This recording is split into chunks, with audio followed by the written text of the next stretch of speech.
Hi guys, तो शुरू करते हैं आज का अपना Hindu adoption and maintenance act 1956। ठीक है, पहले देख लेते हैं इसका preamble. Act to amend and codify law relating to adoption and maintenance. मतलब ये लॉ जो है अडॉप्शन एंड मेंटेनेंस के लिए है। ऑब्वियसली 30 सेक्शन है, टोटल 4 चैप्टर में डिवाइडेड है। Preliminary, adoption, maintenance, repeals and saving. अपन बात करते हैं चैप्टर 1 की, जो है प्रिलिमिनरी। अब सेक्शन 1 बताता है शॉर्ट टाइटल एंड कमेंसमेंट। तो ये होल ऑफ इंडिया पे अप्लाई होता है। कब अफेक्ट में आया था ये? 21 दिसंबर 1956। ठीक है। सेक्शन 2 बताता है ये एप्लीकेशन, ये एक्ट किस पे अप्लाई होगा। तो हर उस हिंदू पे जो हिंदू लॉ के अनुसार इस लॉ में आता है। ठीक है। थर्ड देख लेते हैं अपना डेफिनेशन। डेफिनेशन में आता है कस्टम एंड यूजेस। तो इसमें क्या होता है ना, जो हमारी पुराने रीति रिवाज पुराने समय से आते हैं, फॉलोड कंटिन्यूसली। ठीक है, कंटिन्यूसली, ब्रेक नहीं होना चाहिए उसमें। ये उसके अंदर पहली चीज़ होगी डेफिनेशन उसकी। फिर सेकंड है मेंटेनेंस इंक्लूड। इसमें जो मेंटेनेंस वर्ड है उसके अंदर क्या क्या इंक्लूड है। तो पहला आ गया अपना food, clothing, residence, education and medical treatment. Unmarried girl के लिए reasonable expenses and incident to her marriages. ठीक है। माइनर का मतलब बताया गया है माइनर अंडर एज ऑफ 18। ठीक है। सेक्शन 4 बताता है overriding effect of act. इसका मतलब होता है act shall be cease to have effect with any matter made in this act. इसके पहले के जो भी एक्ट बने हुए गए हैं वो सीज हो जाएंगे। ठीक है, इस एक्ट के अप्लाई होने के बाद से।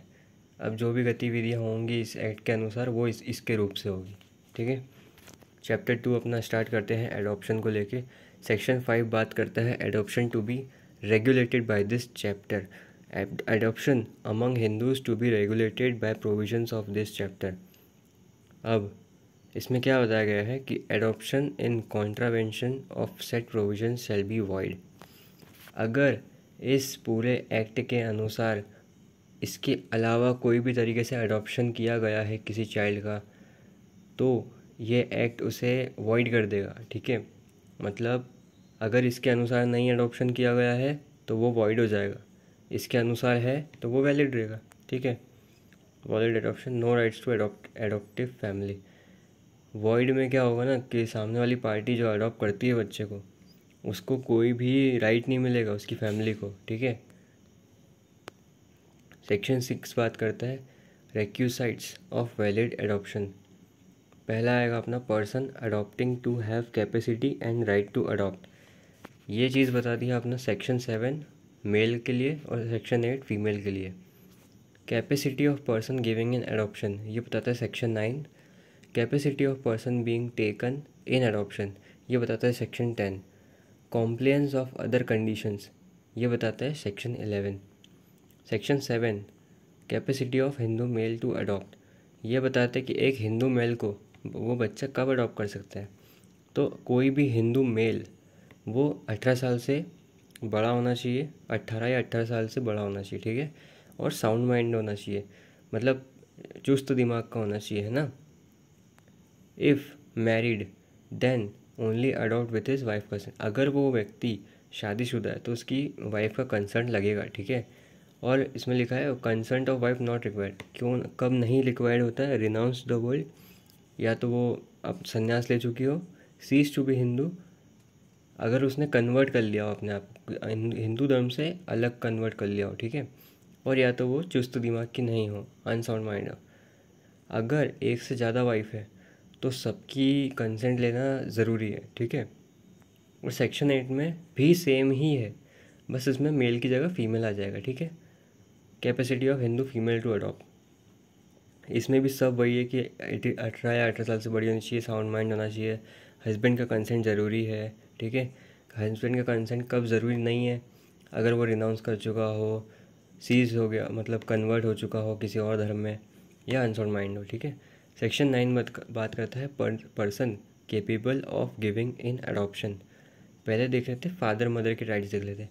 Equal rights to give child in adoption, consent of both is required to give their child in adoption. अगर कोई माता पिता अपने बच्चे को किसी और को अडॉप्शन के लिए देना चाहते हैं तो उन दोनों व्यक्तियों का कंसेंट ज़रूरी है। ठीक है। ऐसा नहीं कि पति बोल रहा है कि मेरे को देना है और पत्नी इनकार कर रही है। ठीक है। ऐसा नहीं होना चाहिए, दोनों का कंसेंट ज़रूरी है। कंसेंट कब रिक्वायर्ड नहीं है, वही बात आ गई कि renunciation of the world, cease to be Hindu, unsound mind. ठीक है, अब गार्जियन, यहाँ पे जो लिखा हुआ है ना गार्जियन, गार्जियन कब किसी को अडॉप्शन के लिए दे सकता है, तो गार्जियन में आएगा with permission of court to any person और टू हिमसेल्फ। अगर गार्जियन चाहता है कि वो किसी बच्चे को अडॉप्शन के लिए दे दे, तो उसको पहले कोर्ट से परमिशन लेनी पड़ेगी, या तो किसी और को भी देना या खुद को भी।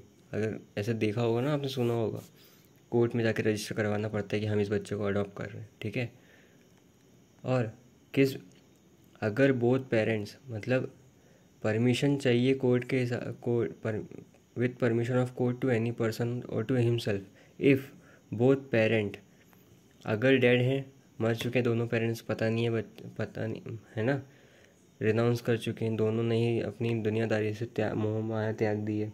ठीक है, अबेंडन द चाइल्ड, बच्चा त्याग दिया है। ठीक है, अनसाउंड माइंड, चुस्त, दिमागी से तौर से चुस्त नहीं है, और parentage of child is unknown, अगर गार्जियन को पता ही नहीं है कि इसके पेरेंट कौन है। ठीक है, जैसा आपने देखा होगा अनाथ आश्रम में बच्चे को रख के चले जाते हैं, पता ही नहीं होता कौन सा किसका माँ बाप है। तो ठीक है, अडॉप्शन, आज का हम लेक्चर यहीं ख़त्म करते हैं। सेक्शन 1 से लेकर 9 अपन ने कवर किया है, अब कल देखते हैं इसके आगे के सेक्शन। ठीक है, वीडियो पसंद आया हो तो चैनल को सब्सक्राइब करना, वीडियो को लाइक करना। ठीक है, बाय।